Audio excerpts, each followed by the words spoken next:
Hello 小朋友，我係 Sheldon 媽咪。今日想同大家講一個關於變身扮靚靚嘅故事。故事嘅名就係叫做《玉米麗子小姐的變身沙龍》。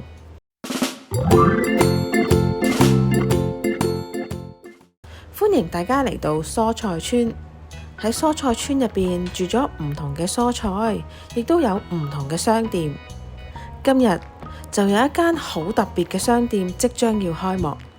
白蘿蔔太太同紅蘿蔔太太經過鋪頭嘅時候，佢哋都覺得好新奇，於是佢哋就入咗鋪頭參觀。就喺呢個時候，我哋嘅老闆玉米麗子小姐就行出嚟招呼客人。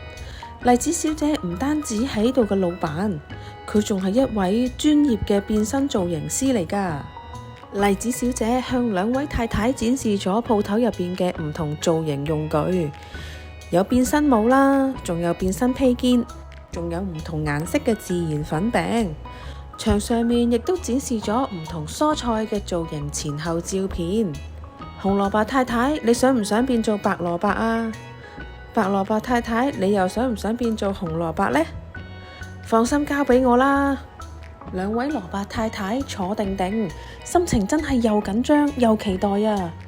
見到麗子小姐幫兩位太太拍下粉、油下顏色，哇！咁快就整好啦！哇！真係變咗身啊！白蘿蔔太太變咗紅蘿蔔，而紅蘿蔔太太變咗白蘿蔔啊！兩位太太都好滿意，跟住就好開心咁樣離開咗鋪頭啦。紅蘿蔔仔仔見到媽媽行出嚟，即刻就走上前攬住媽媽。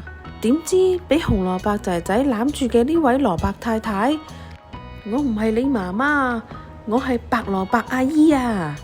而當時企喺身邊嘅呢位白蘿蔔太太就同蘿蔔仔講：我先係你媽媽。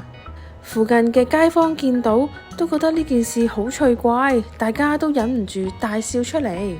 好快呢一個笑話就傳遍咗整個蔬菜村。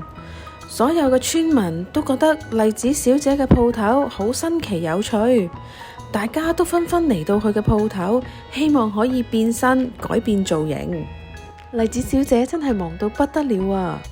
每日都有唔同嘅客人嚟變身。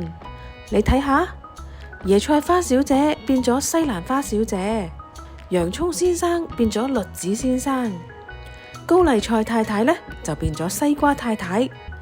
就連我哋嘅郵差叔叔苦瓜先生都變咗做香菇先生啊！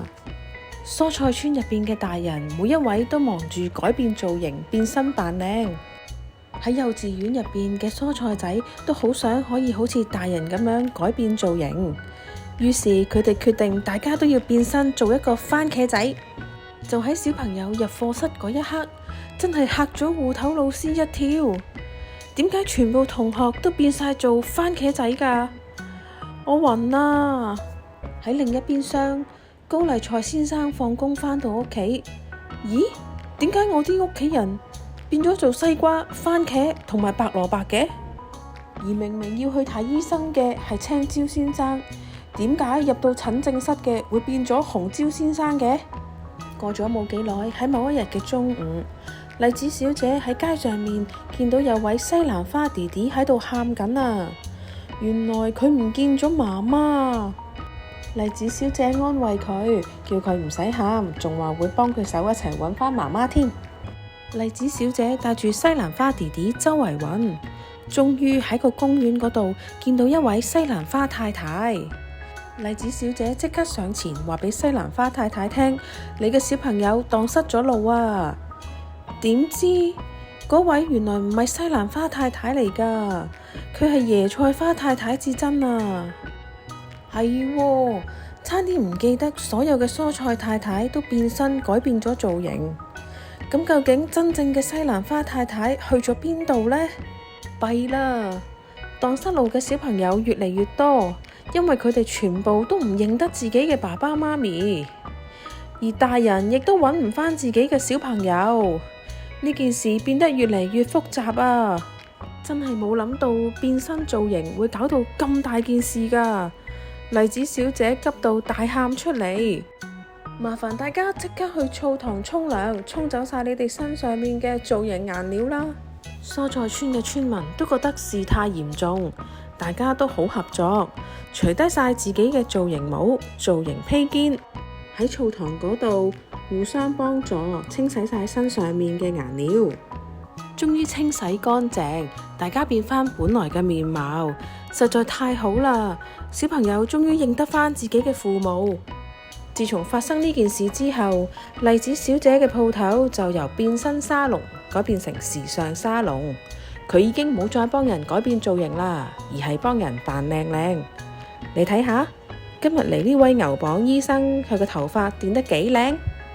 小朋友，喺蔬菜村入邊咁多種蔬菜，你哋係咪都認得呢？不如你又試數下，你識得幾多種蔬菜？我哋下次再見啦，拜拜。